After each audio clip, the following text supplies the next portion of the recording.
आज के इस पावन क्षण में आपका हार्दिक स्वागत है दिव्य ज्ञान दर्पण पर, जहां हर शब्द में भगवान की करुणा बहती है और हर विचार में श्री कृष्ण की अनुकंपा झलकती है। यहां हम जीवन के उन रहस्यों को समझते हैं जो आत्मा को हल्का करते हैं, मन को शांत करते हैं और भीतर छुपे प्रकाश को जगाते हैं। यह केवल ज्ञान का स्थान नहीं, यह वह दर्पण है जिसमें मनुष्य अपने भीतर के सत्य को देख पाता है। हम प्रार्थना करते हैं कि आज का यह पवित्र संगम आपके जीवन में नई शांति, नई दिशा और नई आशा लेकर आए। भगवान श्री कृष्ण की कृपा आप पर, आपके परिवार पर और आपके हर कदम पर बनी रहे। जो भी सुने वह आपके मन को छुए और जो भी सीखें वह आपके जीवन को प्रकाशित करे। स्वागतम। आइए आरंभ करते हैं दिव्य ज्ञान के इस पावन प्रवाह को। बहुत समय पहले की बात है। धरती पर एक घना, पुराना, शांत वन फैला हुआ था। यह वह वन था जहां हवा भी भक्तों के स्वर में बहती थी और पेड़ों की शाखाएं भगवान के नाम का जप करती थीं। इस दिव्य जंगल के एक किनारे पर एक साधारण सा लेकिन भोला, निर्मल हृदय वाला प्राणी रहता था, एक वानर। वह वानर किसी राजसी कुल का नहीं था, न किसी तपस्वी की तरह ज्ञान रखता था, पर उसका हृदय पवित्र था और वह हमेशा भगवान श्री कृष्ण की महिमा को याद करते हुए अपना दिन बिताता था। वह घास चरने नहीं जाता था, बल्कि पेड़ों के फलों से अपना गुजारा करता था। वह भगवान को याद करके सुबह उठता और भगवान को याद करके ही रात को सोता था। पर उसके साथ एक कमी थी। वह बहुत ज्यादा सरल, भोला और आसानी से किसी के भी कहे पर विश्वास कर लेने वाला था। एक शाम वह वानर फल ढूंढते ढूंढते बहुत दूर जंगल के भीतर चला गया। उसे एहसास ही नहीं हुआ कि कब सूर्य डूब गया और कब जंगल की रात उतर आई। रात के घने सन्नाटे में झींगुरों की आवाजें, दूर कहीं से आती किसी जंगली नदी की गूंज और पत्तों की सरसराहट उसे बेचैन करने लगी। उसने चारों तरफ देखा तो अंधकार ही अंधकार था। अब उसे समझ आया कि वह रास्ता भटक गया है। वह घबरा गया और जल्दी जल्दी लौटने की कोशिश करने लगा, पर सही दिशा उसे समझ नहीं आ रही थी। इसी जंगल के सबसे ऊंचे पेड़ के तने पर एक दिव्य गुणों वाला, बहुत बुद्धिमान, बहुत दूरदर्शी प्राणी बैठा था। एक गजविहंग, हाथी जैसे शरीर वाला विशाल दिव्य पक्षी। यह प्राणी पशु नहीं था, यह ज्ञान और अनुभूति का प्रतीक था। उसके पंखों पर चांदनी की तरह चमक थी और आंखों में वर्षों का अनुभव। उसे देखकर ऐसा लगता था जैसे किसी ऋषि का स्वरूप पशु रूप में उतरा हो। गजविहंग भगवान विष्णु का नाम जपते हुए बैठा था। तभी उसने नीचे भटके हुए वानर को देखा। उसने सोचा कि यह वानर सीधा है, भोला है, पर समझदार नहीं है। अगर इसे मार्ग दिखाया जाए तो यह कृतज्ञ होगा, पर यदि इसे भटका दिया जाए तो यह पूरी तरह उसके नियंत्रण में आ जाएगा। उसके मन में हल्का सा छल आया, पर उसके भीतर कहीं भगवान का भय भी था। उसने वानर से कहा, भाई, तुम रास्ता ढूंढ रहे हो? यदि चाहो तो मैं तुम्हें रास्ता दिखा सकता हूं, पर एक शर्त पर। तुम्हें मुझे अपना गुरु मानना होगा और मेरी हर बात माननी होगी। लेकिन याद रखना, मैं जो भी कहूं उस पर चलना, तभी तुम्हें सही दिशा मिलेगी। जंगल विशाल है और अकेले लौट पाना मुश्किल है। वानर भोला था। उसने तुरंत गजविहंग के पंखों की चमक को देखकर विश्वास कर लिया। उसे यह एहसास भी नहीं हुआ कि हर चमक भगवान की नहीं होती, कुछ चमक भ्रम भी होती है। फिर भी उसने प्रणाम किया और कहा, गुरुदेव, मुझे आपका सहारा चाहिए। कृपया मुझे मार्ग दिखाइए। मैं आपकी हर बात मानूंगा। गजविहंग उसकी पीठ पर बैठ गया। वानर थोड़ा चौंका, पर उसने कुछ नहीं कहा। गुरु का भार सह लेना भी भक्त का कर्तव्य होता है, ऐसा वह मानता था। पर वानर को कहां पता था कि गुरुत्व और गुरुभार में अंतर होता है। गजविहंग ने वानर को दाएं बाएं घुमाना शुरू किया, कभी पेड़ों के बीच, कभी खाई के किनारे, कभी ऐसी राह पर जहां जाने का कोई कारण नहीं था। वानर चलता जा रहा था, थक रहा था, पर गुरुजी के कहे अनुसार आगे बढ़ रहा था। काफी देर चलने के बाद वानर बोला, गुरुदेव, सफर लंबा है, थोड़ा थकान हो रही है। कृपा करके मुझे कुछ ज्ञान सुनाइए ताकि मन हल्का हो जाए। वानर ने यह बात सरलता से कही थी, पर उसे अंदाजा नहीं था कि गुरु रूपी प्राणी के मन में क्या चल रहा था। पर गजविहंग ने सोचा, चलो इसे कहानी सुनाता हूं ताकि यह मेरे वश में बना रहे। उसने कहा, ध्यान से सुनो वत्स, ज्ञान केवल सुनने के लिए नहीं होता, जीने के लिए होता है। जो इसे जीवन में उतार लेता है वही संसार में सफल होता है। मैं तुम्हें एक ऐसी कथा सुनाता हूं जो मनुष्य जीवन की सबसे गहरी सच्चाई को खोलती है। वानर ने श्रद्धा से सिर झुका दिया। उसके लिए गुरु का हर शब्द भगवान की तरह पवित्र था। उसे क्या पता था कि सच्चा गुरु वही होता है जो भगवान के मार्ग पर चलाए, और झूठा गुरु वही होता है जो अपने मन के अनुसार दूसरों को घुमाए। गजविहंग कहने लगा, बहुत समय पहले उज्जैन नाम के राज्य में एक धर्मप्रिय राजा राज करता था, राजा चंद्रभान। वह विवेकवान, न्यायप्रिय और दयालु था। भगवान कृष्ण को वह अपना इष्ट मानता था और हर निर्णय लेते समय कृष्ण का ध्यान करता था। उसके राज्य में प्रजा सुरक्षित थी, वन में पशु सुरक्षित थे और आकाश में पक्षी भी निर्भय उड़ते थे। कृष्ण कृपा का प्रभाव ऐसा था कि उसके राज्य में भय का नाम भी नहीं था। गजविहंग ने कहानी शुरू की तो वानर मंत्रमुग्ध हो गया। उसे ऐसा लगा मानो स्वयं भगवान का कोई दूत उसे ज्ञान दे रहा हो। कहानी में आगे गजविहंग ने बताया कि कैसे राजा अपनी प्रजा की रक्षा के लिए हमेशा तत्पर रहता था, कैसे वह छोटे छोटे संकटों को भी नजरअंदाज नहीं करता था, और कैसे उसकी आंखों में करुणा और हृदय में निष्ठा भरी थी। लेकिन कथा अचानक मोड़ लेती है। एक दिन राजा को खबर मिली कि उसके राज्य के किसानों के पशुओं को चोर चुरा ले जा रहे हैं। यह सुनकर राजा तुरंत अपने मंत्री और सैनिकों के साथ वहां पहुंचा। पर जैसे ही राजा वहां पहुंचा, चोर पहले ही भाग चुके थे। राजा ने किसानों को सुरक्षा देकर वापस लौटना शुरू किया, पर लौटते समय रास्ते में एक बहुत बड़ा दिव्य सर्प मरा हुआ पड़ा था और उसके पास पड़ी थी एक चमकदार मणि जो किसी नागलोक के नाग की पहचान होती है। गजविहंग ये कथा गहरे स्वर में सुना रहा था, जैसे वह स्वयं सब देख रहा हो। वानर ध्यान से सुन रहा था। उसके मन में श्रद्धा थी और ऐसा लग रहा था जैसे किसी अर्षि द्वारा दी जा रही कथा हो। कथा में आगे बताया गया कि राजा उस सर्प को देखकर व्याकुल हो गया। उसे लगा कि किसी मणिधारी सर्प की हत्या उसके राज्य में होना बहुत बड़ा पाप है। राजा को संजीवनी विद्या आती थी, इसलिए उसने सोचा कि वह उस सर्प को जीवित कर दे ताकि उस पर उसके राज्य का पाप न लगे। पर जब राजा ने मंत्र पढ़े, सर्प जीवित नहीं हुआ। राजा व्याकुल हुआ। फिर उसने दूसरा मंत्र आजमाया, जो मंत्र उसकी आत्मा को एक शरीर से दूसरे शरीर में ले जा सकता था। यहां से कथा खतरनाक मोड़ लेती है।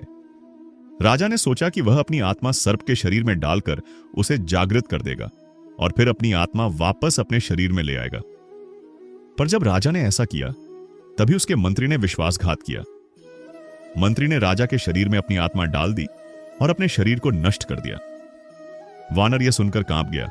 उसने पूछा, गुरुदेव, ऐसा क्यों किया मंत्री ने?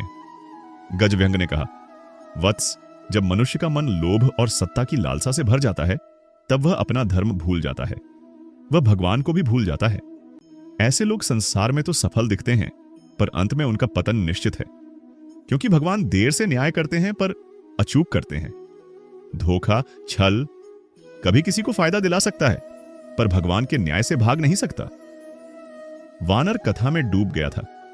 उसे ऐसा लग रहा था मानो कहानी उसके भीतर कोई गहरी सीख बो रही हो।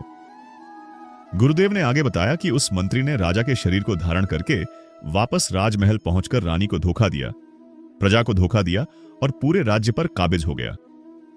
वानर यह सुनकर बोला, गुरुदेव, फिर राजा का क्या हुआ? गजविहंग बोला, राजा अब सर्प के शरीर में था। वह बेचारा कुछ नहीं कर सकता था। वह केवल देख सकता था कि कैसे एक छलिया उसके राज्य को हड़प कर बैठा है। राजा भगवान से प्रार्थना कर रहा था कि उसे सही मार्ग मिले, और भगवान ने उसकी पुकार सुनी भी, क्योंकि भगवान अपनी शरण में आए प्राणियों को कभी भी अधर में नहीं छोड़ते।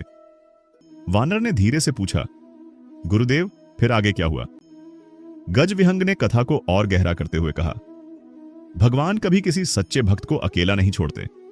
चाहे वह सर्प बने, पक्षी बने या मानव, भगवान की कृपा उसकी रक्षा करती है। और राजा के साथ भी ऐसा ही हुआ। कथा यहीं तक सुनाकर गजविहंग थोड़ा रुका। वानर भी कहानी में पूरी तरह से डूब चुका था। उसकी आंखों में करुणा, श्रद्धा और उत्सुकता थी। वह बोला, गुरुदेव, कृपया आगे सुनाइए। यह कथा मेरे मन को झकझोर रही है। लेकिन गजविहंग ने कहा, वत्स, ज्ञान को धीरे धीरे पचाना चाहिए। जो कथा आगे है वह बहुत गहरी है। उसे सुनने के लिए मन शांत और धैर्यवान होना चाहिए। भगवान की कृपा से ही यह कथा पूरी समझ में आएगी। वानर शांत हो गया। उसे गुरु की बात भी माननी थी। रात अब और गहरी हो चुकी थी। जंगल में केवल छात की हल्की रोशनी थी, जो पेड़ों की शाखाओं के बीच से छनकर धरती पर पड़ रही थी। हवा ठंडी थी और वातावरण में किसी अगोचर शक्ति का एहसास था। वानर अभी भी गुरु गज विहंग के नीचे बैठा था, उसकी बातों के प्रभाव में डूबा हुआ। उसके भीतर एक अजीब सी शांति भी थी और एक बेचैनी भी। उसे लग रहा था कि यह कथा साधारण नहीं है, इसमें कोई छुपा हुआ सत्य है, कोई ऐसा रहस्य जो उसके जीवन का मार्ग बदल देगा। गज विहंग ने अपनी आंखें आधी बंद करते हुए कहा, वत्स, अब कहानी का अगला भाग बहुत गहरा है। जो आगे हुआ वह केवल राज्य की कहानी नहीं है, वह इस संसार में हर जीव की कहानी है। जो मनुष्य सत्ता, रूप, मोह, लोभ में फंसकर धर्म छोड़ देता है, उसका अंत कैसा होता है। जब मंत्री राजा के शरीर में राजमहल पहुंचा तो रानी उसे देखकर अचंभित हो गई। राजा का चेहरा तो वही था, लेकिन आंखों का तेज बदल गया था। आंखें वही थीं, पर उनमें प्रेम नहीं था, उनमें प्रभु भक्ति नहीं थी, उनमें राजा जैसी गहराई नहीं थी। वह चेहरा रानी का था, पर आंखें किसी और की थीं। और प्रेम पहचान की सबसे पहली सीढ़ी होती है। पर रानी किन शब्दों में कहती, वह कैसे समझाती कि उसका अपने पति के हृदय से जुड़ाव उसके व्यवहार में बदलाव महसूस कर रहा है। पर मंत्री बहुत चालाक था। उसने मुस्कुराते हुए कहा, रानी, जंगल में हुई घटनाओं ने मुझे अंदर से बदल दिया है। थोड़ा समय दो, मैं अपने पुराने स्वरूप में लौट आऊंगा। यह सुनकर रानी शांत हो गई, मगर भीतर कुछ बेचैनी बनी रही। कभी कभी दिल कोई बात पहले जान लेता है जहां दिमाग बहुत देर से पहुंचता है। रानी का हृदय भी वही सत्य महसूस कर रहा था, पर उसे कोई प्रमाण नहीं था। इसी बीच असली राजा, जो अब सर्प के शरीर में था, जंगल के एक कोने में पड़ा तड़प रहा था। वह न चल सकता था, न बोल सकता था। उसका शरीर सर्प का था, पर आत्मा अभी भी राजा की थी, न्यायी, करुणामय, धर्मप्रिय। वह भगवान को पुकार रहा था।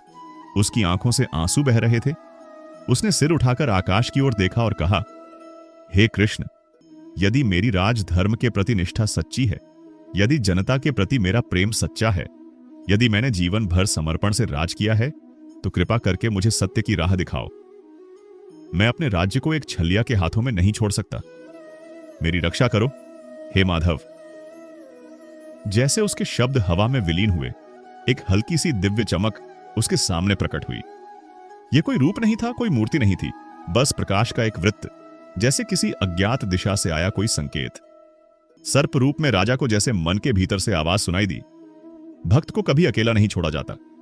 कठिनाई आती है तो वह तुम्हारी परीक्षा नहीं, तुम्हारी शक्ति को जगाने का माध्यम होती है। उठो, आगे बढ़ो, सत्य तुम्हारी राह देख रहा है। राजा को लगा जैसे उसके भीतर नई ऊर्जा प्रवाहित हो रही हो। उसने रेंगना शुरू किया। वह जानता था कि उसकी राह कठिन है, लेकिन उसे यह भी पता था कि भगवान की कृपा वही मार्ग प्रकाशित करती है जो अंधकार में भी अदृश्य रहता है। उधर राजमहल में मंत्री राजा के रूप में राज सिंहासन पर बैठ चुका था। पर सिंहासन आसान नहीं होता। वह केवल एक वस्तु नहीं, वह राज्य की आशा, न्याय और समर्पण का स्थान होता है। मंत्री ने सोचा था कि राजा के शरीर में आकर वह शक्ति और ऐश्वर्य भोगेगा, लेकिन जैसे जैसे समय बीतता गया उसे सिंहासन का भार समझ आने लगा। राजा के शरीर में होते हुए भी उसके मन में नीच विचार थे। वह संदेह, भय और लालसा से भरा हुआ था। उसे लगता था कि कोई उसकी असलियत को जान लेगा। यही डर उसे हर सुबह, हर रात बेचैन करने लगा। एक दिन रानी ने उससे पूछा, महाराज, आप पहले की तरह शांत क्यों नहीं हैं? आपकी आंखें किसी अनकहे भय से भरी लगती हैं। क्या कुछ छिपा रहे हैं? मंत्री घबरा गया। वह क्रोध में बोला, तुम्हें किसने कहा कि मैं बदल गया हूं? मैं वही हूं। लेकिन उसके स्वर में घमंड और भय दोनों थे। रानी चुप हो गई, पर उसके मन में शक और मजबूत हो गया। इसी दौरान सर्प रूप में राजा जंगल के एक आश्रम के पास पहुंच चुका था। वहां एक वृद्ध ऋषि तपस्या कर रहे थे। उस ऋषि के पास अद्भुत दृष्टि थी। उन्होंने जैसे ही सर्प को देखा, वे समझ गए कि यह साधारण जीव नहीं है। उन्होंने अपनी आंखें खोली और कहा, आओ राजन, भगवान ने तुम्हें मेरी ओर भेजा है। राजा चौंक गया। वह बोल तो नहीं सकता था, पर अपनी आंखों से विनती करने लगा। आर्षि ने शांत स्वर में कहा, राजन, तुम्हारा दुख मैंने जान लिया है। एक दुष्ट ने छल करके तुम्हारा शरीर हड़प लिया है, लेकिन चिंतित मत हो, भगवान कृष्ण स्वयं तुम्हारे साथ हैं। तुम्हारा सत्य छिप नहीं सकता। राजा ने अपने शरीर को झुका दिया, जैसे प्रणाम कर रहा हो। आर्षि ने अपना हाथ उठाकर मंत्र पढ़ा और कहा, मैं तुम्हारी वाणी नहीं लौटा सकता, पर तुम्हें वह मार्ग दिखा सकता हूं जिससे तुम अपने राज्य तक पहुंच सको। समय आ गया है कि छल और सत्य का सामना हो। ऋषि ने सर्प को एक दिशा की ओर भेजा, सीधा उसी राज्य की ओर जहां मंत्री राजा बनकर बैठा था। उधर राज्य में अंधकार बढ़ने लगा। मंत्री ने अपने लाभ के लिए नए कर लगाए। सैनिकों को लालसा में बांधकर उन्हें बल प्रयोग का आदेश देने लगा। गरीब किसान परेशान हो गए। राज्य में पहले जो शांति थी वह अब भय में बदलने लगी। प्रजा सोचने लगी कि राजा अचानक इतना कठोर कैसे हो गया, उसका व्यवहार इतना निर्मम क्यों हो गया। रानी यह सब देखकर व्याकुल हो गई। उसका मन कराह उठा, यह मेरा राजा नहीं हो सकता, मेरा पति कभी अन्याय नहीं कर सकता। मगर प्रमाण उसके पास अभी भी नहीं था। राजा, जो अब सर्प के रूप में था, राज्य की सीमा में दाखिल हुआ। उसे लगा कि उसका राज्य अब कहीं वह उज्जैन नहीं रहा जो वह छोड़कर गया था। लोग दुखी थे, रास्तों पर उदासी थी, पेड़ भी जैसे दुख में झुके हुए थे। हवा भी भारी लग रही थी, जैसे किसी को अपना दर्द सुनाने की कोशिश कर रही हो। राजा ने यह सब देखकर गहरी सांस ली। भगवान कृष्णा की आवाज उसके भीतर गूंजी, जब स्थिति बिखरती है तब समझ लो कि समय तुम्हें आगे बढ़ने बुला रहा है। सत्य को छुपाया जा सकता है पर मारा नहीं जा सकता। इसी रात मंत्री के राजमहल में एक अद्भुत घटना हुई। वह अपने कक्ष में था और अचानक उसे अपने सामने एक चमकदार छाया दिखाई दी। वह घबरा गया। वह कांपते हुए बोला, कौन है वहां, सामने आओ। पर छाया ने कहा, जो सिंहासन छल से लिया जाए उसके साथ भय का साया भी आता है। मंत्री डर गया। उसके माथे पर पसीना आ गया। उसे लगा जैसे उसके पाप का बोझ उसके मन पर भारी होने लगा है। उसने सोचा कि यही अच्छा है कि वह रानी से दूरी बनाए रखे, प्रजा से दूरी बनाए रखे, ताकि कोई उसकी असलियत को न जान ले। लेकिन भाग्य से भला कहां कोई बच पाया है। उसी समय सर्प राजा राजमहल की दीवारों के पास पहुंच गया। वह अपने राज्य के बिल्कुल करीब था। उसे लगा कि शीघ्र ही सत्य प्रकट होगा। उसकी आत्मा में देव कृपा की शक्ति भर उठी। उसे पता था कि भगवान उसकी परीक्षा ले रहे हैं, पर भगवान उसे छोड़ेंगे नहीं। गज विहंग ने यहां तक कथा सुनाई और वानर पूरी तरह उससे चिपक गया था। उसकी आंखों में उत्सुकता की आग जल रही थी। उसने कहा, गुरुदेव, आगे क्या हुआ? क्या राजा को न्याय मिला? क्या छल्लिया पकड़ा गया? क्या भगवान ने मदद की? गज विहंग ने धीरे से कहा, वत्स, न्याय कभी अधूरा नहीं रहता। जब भगवान किसी के साथ खड़े होते हैं तब पूरा सृष्टि चक्र भी उस एक जीव की रक्षा में लग जाता है। आगे की कथा और भी गहरी है। उसमें सत्य, न्याय, छल, भक्ति और भगवान की कृपा सब उजागर होते हैं। तुम तैयार हो तो मैं आगे बताता हूं।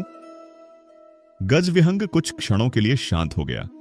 उसकी आंखों में एक ऐसा तेज था जो रात के अंधेरे को भी रोशन कर सकता था। वानर उसके चरणों के पास बैठा था।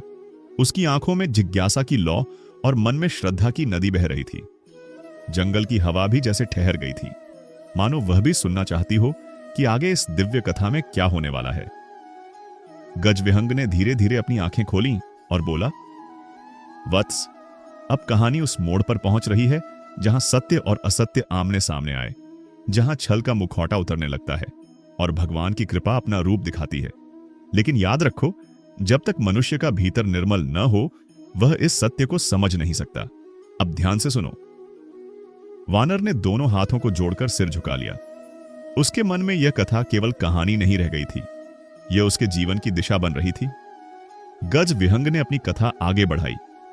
सर्प रूप में राजा अब राजमहल की दीवारों तक पहुंच चुका था। उसके भीतर कई भाव मिलकर एक तूफान बना रहे थे। क्रोध भी था, दुख भी था, आशा भी थी और भगवान पर गहरा विश्वास भी।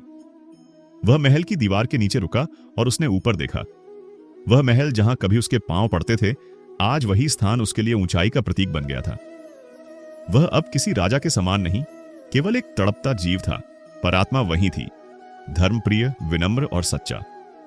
राजा ने दीवार के पास जाकर प्रभु से प्रार्थना की, हे कृष्ण, यदि मैं योग्य हूं, यदि मेरी भावना पवित्र है, यदि मेरा राज्य तुम्हारे आशीर्वाद से चला था, तो कृपा करके मुझे सत्य प्रकट करने का साधन दो, मुझे मेरी पहचान वापस दिलाओ।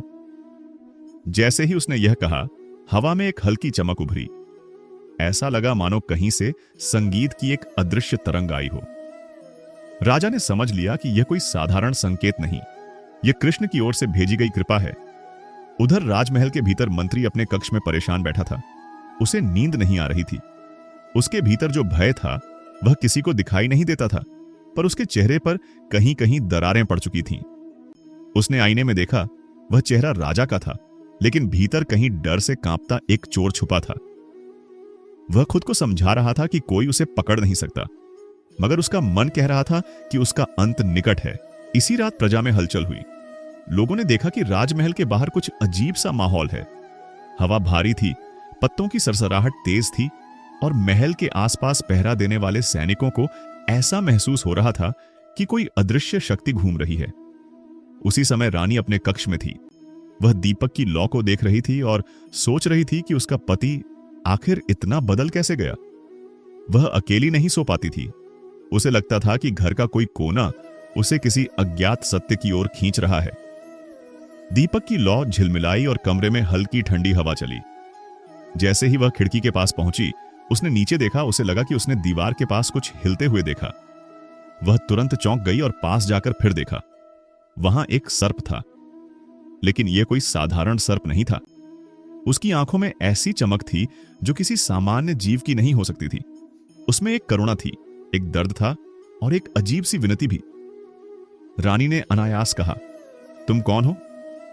सर्प कुछ बोला नहीं, पर उसकी आंखों से बहती करुणा ने जैसे रानी के भीतर कुछ जगा दिया। वह अचानक पीछे हटी और बोली, ये आंखें, यह नजर, यह तो। उसका गला भर आया। उसे विश्वास नहीं हो रहा था, पर उसका हृदय कह रहा था कि यह वही है जिसे वह पहचानती है। वह वही दृष्टि थी जिसे वह जीवन भर देखती आई थी। राजा की दृष्टि, जिसमें प्रेम, न्याय और कृपा का भाव था। रानी ने तुरंत सैनिकों को बुलाया, लेकिन उन्हें रोकते हुए कहा, तुम लोग पीछे हटो, इसके पास मत आना। सैनिकों को समझ नहीं आया, पर वे पीछे हट गए। रानी धीरे धीरे आगे बढ़ी और सर्प की आंखों में देखा। वह फुसफुसाई, हे नाथ, क्या यह आप ही हैं? क्या आप किसी छल का शिकार हुए हैं? सर्प की आंखों से आंसू बह पड़े। वह वाणीहीन था, पर उसकी आत्मा बोल रही थी। रानी समझ गई, यह उसका राजा है। उधर मंत्री को खबर मिल गई कि राजमहल के बाहर कोई सर्प देखा गया है और रानी उससे बात कर रही है।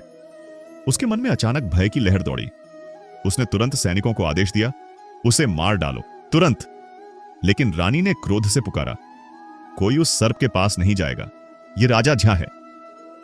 सैनिक रुक गए। मंत्री झुंझला उठा। रानी ने सर्प को अपने कक्ष में ले जाकर आरशी को बुलवाया। वही आरशी जिनसे राजा जंगल में मिला था। जब आरशी पहुंचे, रानी ने उनसे निवेदन किया, महाराज किसी संकट में हैं, कृपया इनकी रक्षा कीजिए। मुझे पूरा विश्वास है कि यही मेरे नाथ हैं।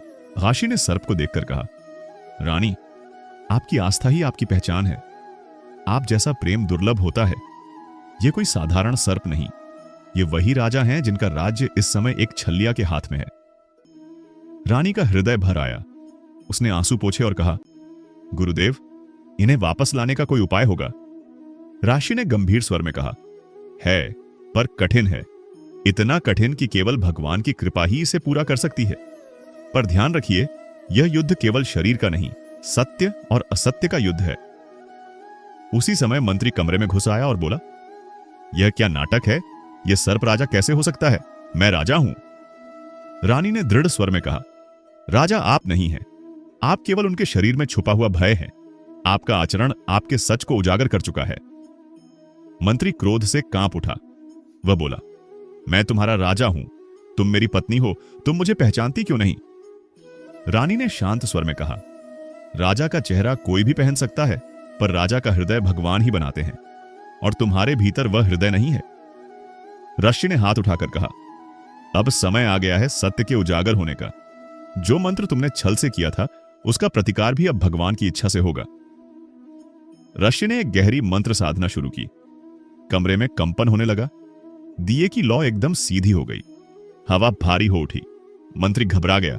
उसका चेहरा बदलने लगा। उसकी आंखों में डर भरता गया। सर्प राजकुमार की तरह कांप रहा था, पर रानी ने उसका सिर सहलाकर कहा, मत डरिए, भगवान हमारे साथ हैं। फिर अचानक एक तेज प्रकाश कमरे में फैला। मंत्र की ध्वनि बढ़ती गई। मंत्री चिल्लाने लगा, नहीं नहीं, मैं यह शरीर नहीं छोड़ सकता। लेकिन मंत्र के प्रभाव से उसका छल अपने आप टूटने लगा। राजा का शरीर जो उसने कब्जा किया था, धीरे धीरे उससे दूर होने लगा। उसकी आत्मा भटकने लगी, जैसे कोई धुआं हवा में उड़ता है और अपना रूप खो देता है। उसी क्षण सर्प के शरीर में चमक उठी। उसकी त्वचा से प्रकाश फैलने लगा। ऐसा लगा मानो सर्प का स्वरूप पिघल रहा हो और उसके भीतर से कोई दिव्य आभा बाहर आ रही हो। कुछ ही क्षणों में सत्य स्पष्ट हो गया। राजा अपने असली शरीर में लौट आए और मंत्री का छल समाप्त हो गया। मंत्री जमीन पर गिर पड़ा, बिना शक्ति, बिना तेज, केवल अपने पापों का बोझ लिए। राजा ने धीरे से आंखें खोली। उसकी दृष्टि रानी पर पड़ी। रानी उसके चरणों में गिर गई और रोते हुए बोली, आप मुझे छोड़कर क्यों चले गए थे? राजा ने उसके सिर पर हाथ रखा और कहा, मैं कभी आपको छोड़कर नहीं गया था। भगवान मुझे परीक्षा में ले गए थे, पर आपके प्रेम ने मुझे यहां वापस ला दिया। प्रेम और सत्य जब साथ हो तब कोई भी छल टिक नहीं सकता। पूरा राजमहल प्रकाश से भर गया। सैनिकों ने देखा कि उनका सच्चा राजा वापस आ गया है। पूरा राज्य जैसे एक ही पल में जी उठा। लोग खुशियों से झूम उठे। राज्य में फिर से शांति लौट आई और मंत्री को उसके अपराधों की सजा देकर उसे दूर भेज दिया गया। गजविहंग ने इतना कहकर शांत स्वर में कहा, वत्स, यही इस कथा का सार है। सत्य डगमगा सकता है पर गिरता नहीं। झूठ चमक सकता है पर टिकता नहीं। भगवान देर करते हैं पर अंधेर नहीं करते। भक्ति, प्रेम और सत्य, ये तीनों मिलकर किसी भी अंधकार को मिटा देते हैं। वानर की आंखों से आंसू बह रहे थे। उसने गुरु के चरण पकड़ लिए।